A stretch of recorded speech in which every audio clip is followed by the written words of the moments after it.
gentlemen, mga kababayan, mga kaigsuunan kong Dabawenyo, Assalamualaikum, madayaw, ugmayong adlaw, kaninyong tanan, magandang araw sa inyong lahat. The city government of Davao warmly greets everyone gathered here for the celebration of the 126th anniversary of the Declaration of Philippine Independence, anchored on the theme, Kalayaan, Kinabukasan, Kasaysayan. Today, we are gathered to commemorate 126 years of sovereignty, as well as to honor this great legacy left to us by our forefathers who displayed true courage, bravery.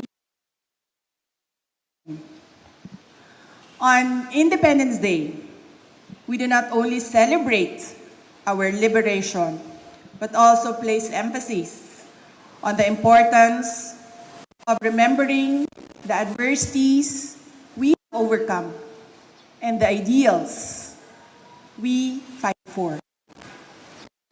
The freedom we experience in the present is a result of the unyielding resolve of our ancestors to reclaim our right to govern ourselves as a sovereign nation, pursue the aspirations of our people, and manage our own economic resources.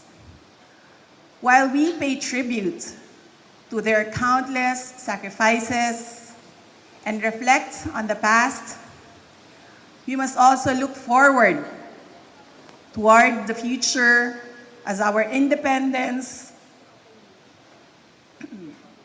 is not just a historical milestone, but an unceasing journey.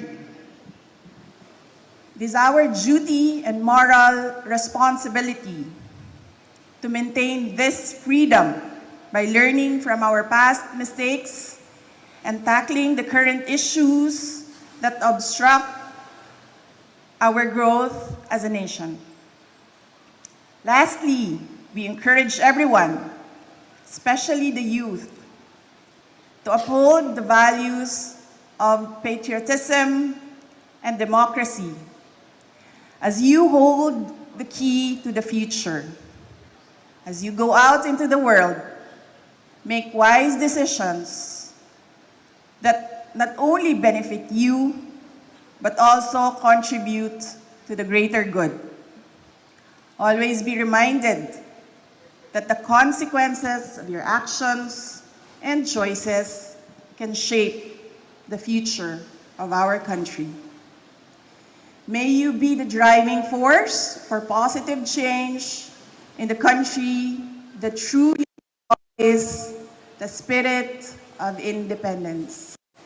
Mga kababayan, patuloy po tayo maging matatag tungo sa pagtaguyod ng isang bansang makabata at mga batang makabansa. Ang lahat ng ginagawa natin ay para sa Diyos, sa bayan, at sa pamilyang Pilipino. Syukran.